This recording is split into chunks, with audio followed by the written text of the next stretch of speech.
안녕하세요.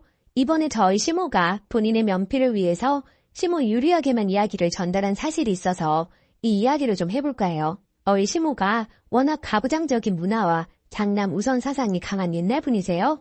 문제는 옛날 사고방식 중에 당신들 유리한 것만 내세우셔서 해주신 거 없이 며느리의 도리에 대해서 강조하는 분이고 당신 자신도 이 집안에 시집와서 그래도 제사 하나는 잘 모셔왔다 라는 것에 자부심이 강하신 분이시고요. 그래서 저 역시 상처를 받은 적이 많은데 일례로 제 남편이 맹장이 터져 수술 중이었는데 시모가 맞벌이하는 저에게 말하길 여자가 집에서 남자를 맞이하고 상을 차려놓아야 남자가 밥을 먹는데 그렇지가 않으니 제가 상한 거나 안 좋은 거를 먹고 절이 된 거 아니냐? 라고 하더군요. 그러면서 퇴근 시간 묻더니 한다는 말이 더 일찍 퇴근할 수 없느냐고. 저보다 한참 오래전에 결혼한 동서는 시모가 더 혈기왕성하던 시절 시집살이를 많이 당한 모양이더군요. 그럼에도 동서 역시 요즘 세대도 아니고 본인 집안 분위기도 비슷해서 차례, 제사, 김장, 시가 어른들, 병시중 등 관련해서 시가 일을 많이 해왔고 제가 몇 년 겪어본 바로는 나쁜 사람은 아니에요. 동서의 남편은 장남으로서 시모의 전폭적 지지와 사랑을 받아 자랐으나 부모도 아내와 자식들도 본인과 돈 외에는 우선이 아닌 사람이 되어버렸다 하더라고요. 게다가 술도 자주 마시고 자주 외박을 하며 주사가 안 좋은 편이다 들었어요. 그래서 동서랑 사이도 그다지 좋은 편은 아닌 듯해요. 문제는 작년 가을이었습니다. 시모와 동서 간에 갈등이 있었고 그 갈등 때문에 동서는 시모를 안 보고 살겠다고 결정하여 지난 구정도 이후 제사 때는 물론 시가를 계속 거부하고 있었어요.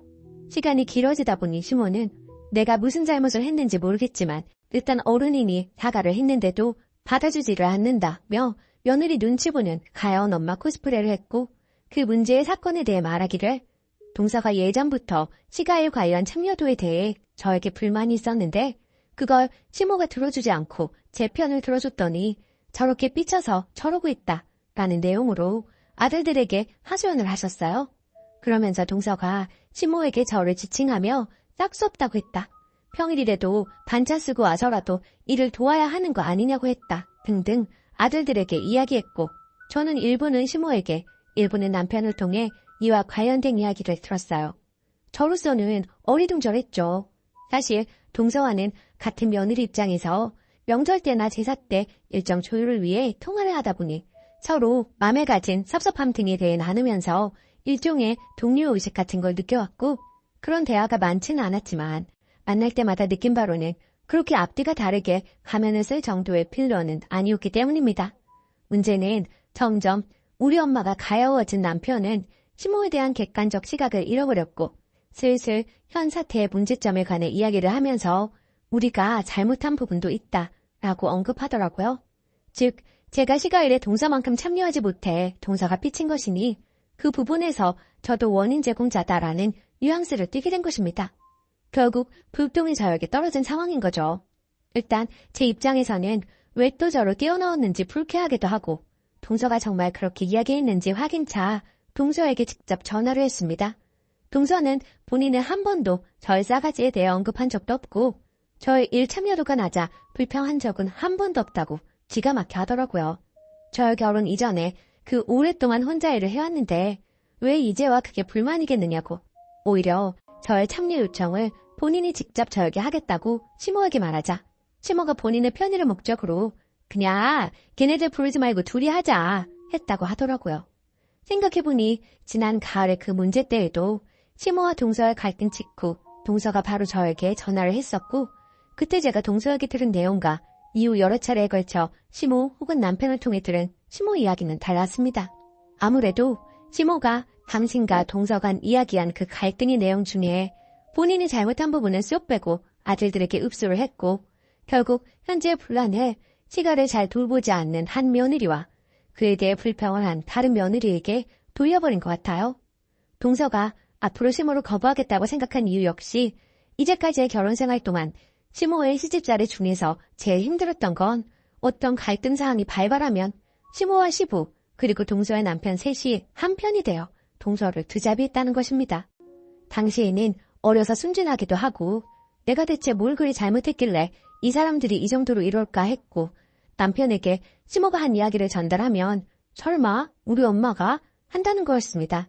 그런데 최근의 상황을 보니 동서는 시모와의 갈등 상황에 대해 따져서 뭐하랴 라는 생각으로 말 않고 있으면 시모가 시부와 남편에게 본인에게 유리할 대로 이야기를 편집해서 전달했던 거입니다.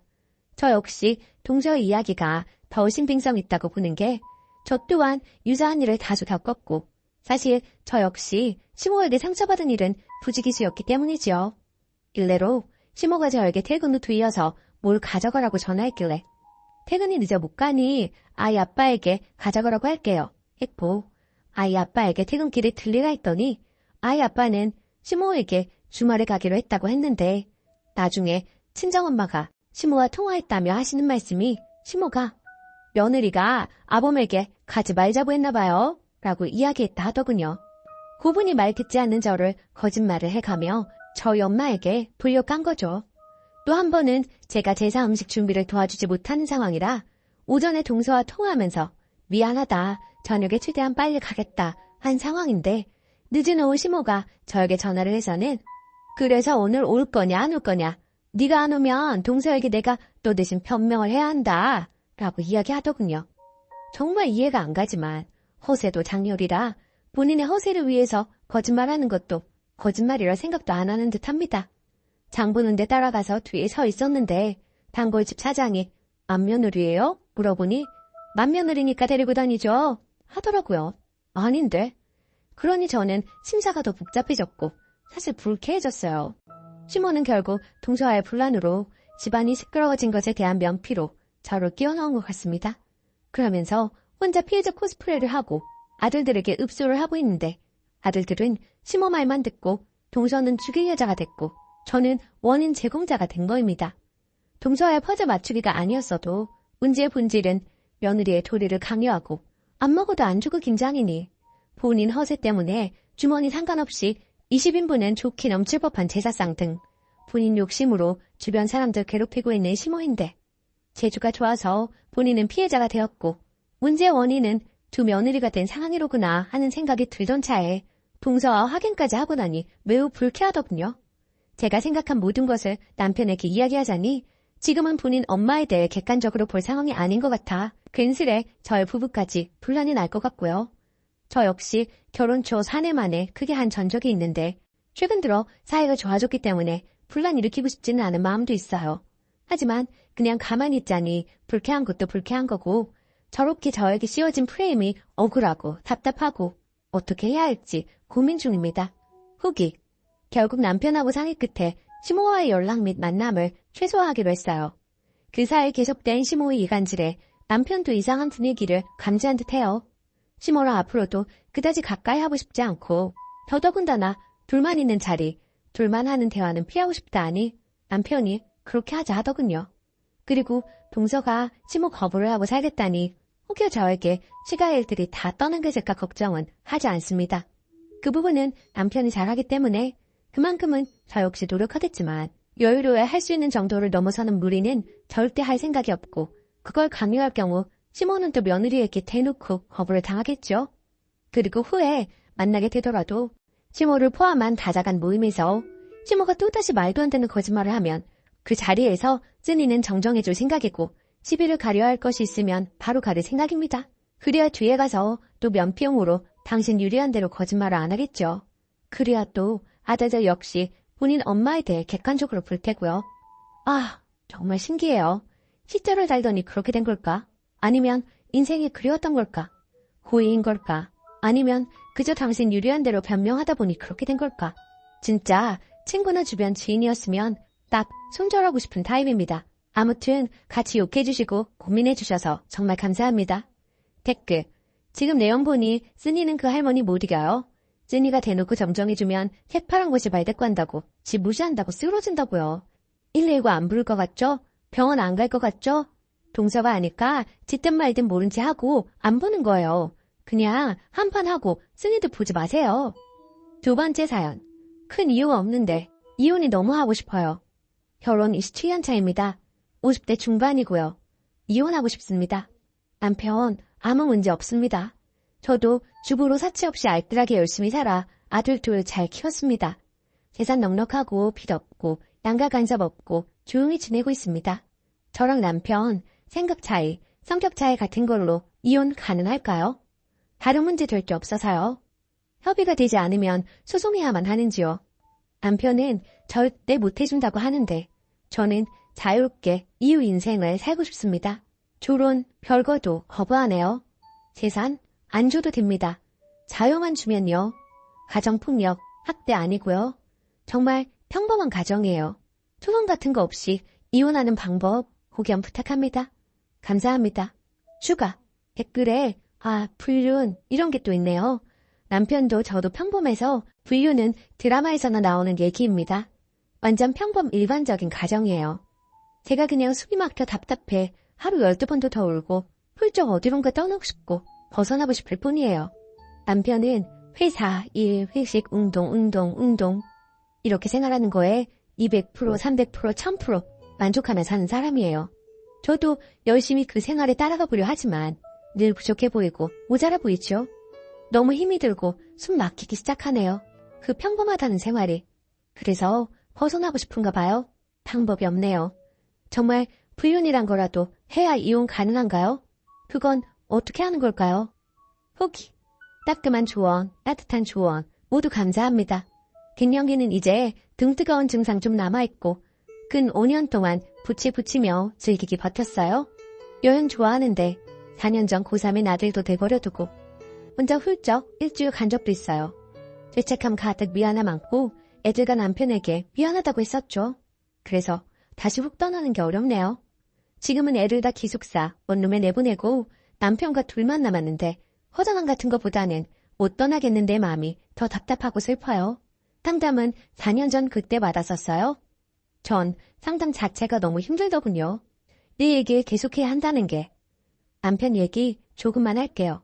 동갑이고 부지런한 새벽탕에 운동광이고 살수록 알게 되는 조선시대 심리의 욱함. 시가 쪽 차례제사 없애는 분위기를 못 견디고 풀 게 없으니 형제들에게 말 못하고 괜히 저한테 삐치고 이번 추석 차례 없이 성묘만 했는데 바뀌어야 하는 줄 안다면서도 화가 난다고 하는 사람이에요. 어디서 많이 들은 것 같은 똑같은 소리를 하더군요. 1년에 그거 몇 번 못 참냐. 형들이 안 하는데 나 혼자 부엌에 들락거리는 것도 이상하다 했어요. 참고로 집에선 잘 도와줍니다. 잠시도 가만히 못 있는 체질이라. 출가 외인이라는 말도 있다. 처가는 멀어야 하고 사회는 제사 참석 안 하는 게 맞아. 젊은 사람들 뭐가 힘들다는 건지 모르겠다. 나 때는 하며 그 조선시대 같은 소리. 동갑인데도 남편을 이해 못할 때가 많이 있습니다. 제주 한 달 살이 혼자 좀 여기저기 다녀보고 싶다고 조용히 며칠 전에 말해보았는데 아무 말을 안 하네요. 지난번 말도 없이 여행 간 게 걸려서 말하는 게 좋을 것 같아 했어요. 그냥 그래 다녀와 했으면 좋으련만. 어제는 된장찌개 끓였는데 저녁 먹고 온다 해서 화라락 차 열쇠 들고 근처 카페에 갔어요. 또 혼자 올 것 같아서 오늘 다시 말해봐야겠어요. 여러분 말씀처럼 불륜이다 이혼이다 하지 말고 듣기 싫어해도 저 여자가 왜 저러나 해도 도대체 뭐가 문제야 해도 며칠만이라도 떠나고 싶다고 얘기 다시 해봐야겠어요. 제가 하고 싶은 걸 강하게 말해볼게요. 감사합니다. 댓글 1. 저도 딱 그랬는데 애를 다 키워놓고 딱히 문제도 없는데 나 배고플 때 먹고 나 일어나고 싶을 때까지 자보고 싶은데 집에 식구들 있으니 꾸역꾸역 움직여야 하고 어느 순간 모든 게 싫고 혼자 살고 싶더라고요. 전 외출했다 집에 들어가기가 싫어 울기도 했어요. 일주일만이라도 혼자 살아봤으면 좋겠고. 그러다 정신과에서 우울증 약 먹고 그런 감정이 좀 가라앉았어요. 갱년기 우울증이라는 게 참 무섭더라고요. 힘들면 항상 가셔서 약물의 도움을 받아보세요. 누구를 위해서가 아니라 내 마음이 한결 나아져요. 댓글 2. 이런 심리면 저라도 성격 차이로 힘들겠어요. 술과 외인 무슨? 시댁에서 글쓰님 키운 거 아닌데 왜 거기서 봉사하는 게 당연하고 여태껏 키워준 친정은 뭘 이해해야 하나요? 이런 사소한 게 쌓이면 진짜 그냥 우울해질 것 같아요. 이제라도 글쓰님 마음대로 대처해도 될 듯해요. 할 만큼 하셨으니까요. 동의나 허락을 구하지 말고 통보하세요. 구체적이고 정확하게 정보는 전달하시고요. 예를 들면 다음 주 화요일부터 목요일까지 부산 여행 다녀올게. 숙소는 땡땡 호텔로 잡았고 이번엔 그냥 바닷바람 맞으면서 산책 실컷 하고 바람 쐬고 올게. 도착하면 연락할게. 돌아오는 날도 출발할 때 연락하게. 걱정 마. 안전하게 잘 다녀올게. 자꾸 허락과 동의를 구하니 아무것도 못하는 겁니다. 아이를 다 컸고 사회생활하는 남편은 일상이 힘들고 불편함이 없겠죠. 친한 친구가 계시면 좋지만 혹은 자매분이라도 없으시면 혼자 여행이라도 다녀오세요. 바리바리 짐 챙기지 마시고 마음 바뀌면 언제든지 돌아올 수 있게 가볍게. 쓰니님의 일상에 한기가 필요해 보이십니다. 오늘의 사연은 여기까지입니다.